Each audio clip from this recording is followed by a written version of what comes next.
नमस्कार, स्वागत है आपका हमारे अमृत विचारधारा यूट्यूब चैनल में। मित्रों, एक चोर जिसकी ज़िंदगी का मकसद था चोरी करना और एक अनाथ लड़की जिसकी आंखों में बड़े बड़े सपने थे। फिर जब ये दो जिंदगियां आपस में टकराईं तो किस्मत ने ऐसा गुल खिलाया कि एक चोर बन गया रक्षक और एक अनाथ लड़की बन गई अफसर। फिर जब एक दिन उस चोर को मालूम हुआ कि वह अनाथ लड़की बहुत बड़े सेठ की बेटी है, तो उसके पैरों तले जमीन खिसक गई। बल्लू नाम का एक चोर था। उसका जन्म एक गरीब बस्ती में हुआ था, जहाँ पेट भरने के लिए लोग या तो मेहनत करते थे या फिर चोरी करते थे। बल्लू ने बचपन से ही अपने आसपास चोरी करते हुए लोगों को देखा था और धीरे धीरे वो खुद भी उसी रास्ते पर चल पड़ा। उसका हाथ बहुत साफ था, चालाकी में उस्ताद था और पकड़ में कभी नहीं आता था। लेकिन एक बात बल्लू में सबसे अलग थी, वो कभी किसी गरीब आदमी का सामान नहीं चुराता था।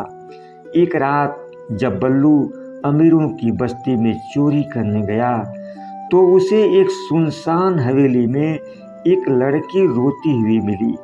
लड़की के कपड़े फटे हुए थे, चेहरा धूल में सना हुआ था, लेकिन उसकी आंखों में एक चमक थी।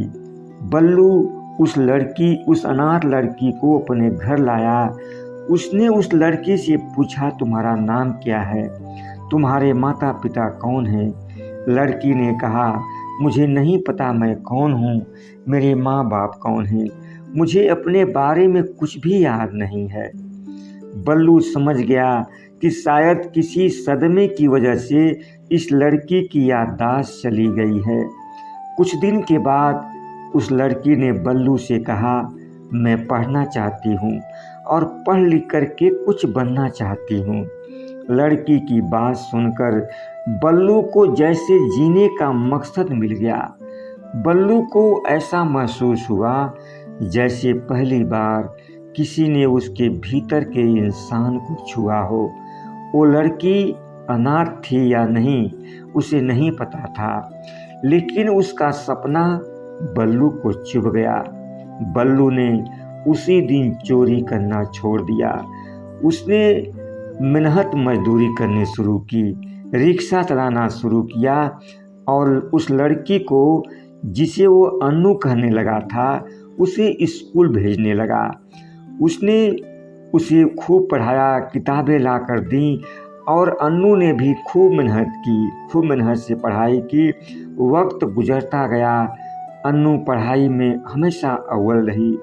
उसने स्कॉलरशिप भी पाई और शहर के बहुत बड़े कॉलेज में एडमिशन भी ले लिया। धीरे धीरे एक दिन वह आईएएस अधिकारी बन गई। उसकी मेहनत, बल्लू की कुर्बानी और विश्वास ने उसे आसमान पर पहुंचा दिया। अब जब उसकी शादी की बात आई तो एक नामी गिरामी खानदान के साथ उसका रिश्ता भी जुड़ गया।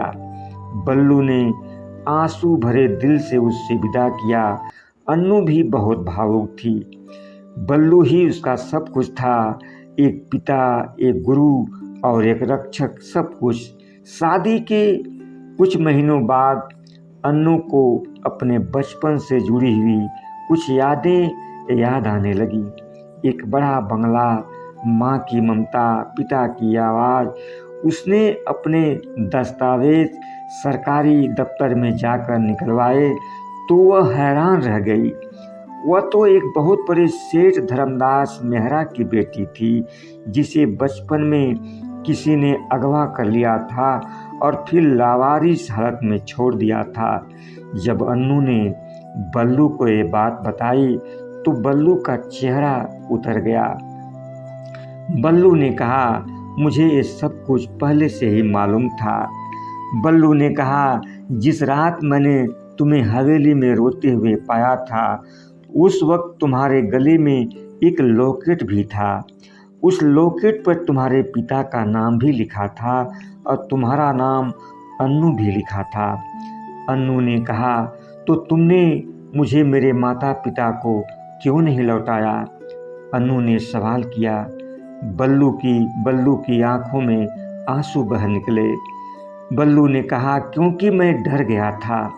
एक चोर के पास अगर कोई बच्ची मिलती तो लोग यही समझते कि मैंने ही तुम्हें अगवा किया है। मैं जेल चला जाता और तुम अनाथाश्रम में जाकर पलने लगती, इसलिए मैंने तुम्हें खुद पाल लिया। अन्नू ने अपने असली माता पिता से जाकर मिली। भावुक क्षणों में बिछड़ी हुई कहानियाँ फिर से जुड़ी।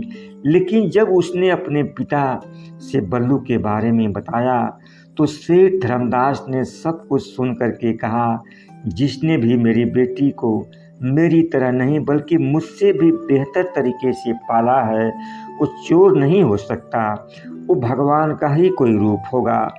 फिर धर्मदास ने बल्लू को अपने घर बुलाया, उसे सम्मान दिया और कहा, तुमने मेरी बेटी को पढ़ाने के लिए चोरी करना छोड़ा और मेहनत मजदूरी करके मेरी बेटी को पढ़ाया और आज वो आईएएस अफसर है और मैं उसे दोबारा एक आईएएस अफसर के रूप में पा सका।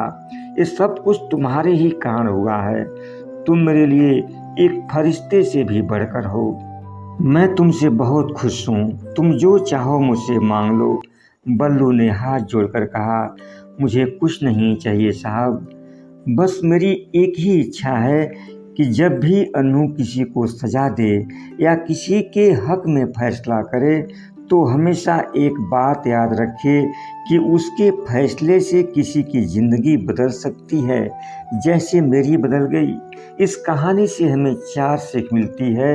हर इंसान में अच्छाई होती है, बस उसे मौका और कारण चाहिए। शिक्षा और प्यार इंसान को बदल सकते हैं। जो जीवन में तुम्हें रास्ता दिखाए वह रिश्ता खून से नहीं आत्मा से होता है। अपने अतीत के गुनाहों को अच्छे कर्मों से सुधारा जा सकता है। उम्मीद है ये कहानी आपको ज़रूर पसंद आएगी। धन्यवाद।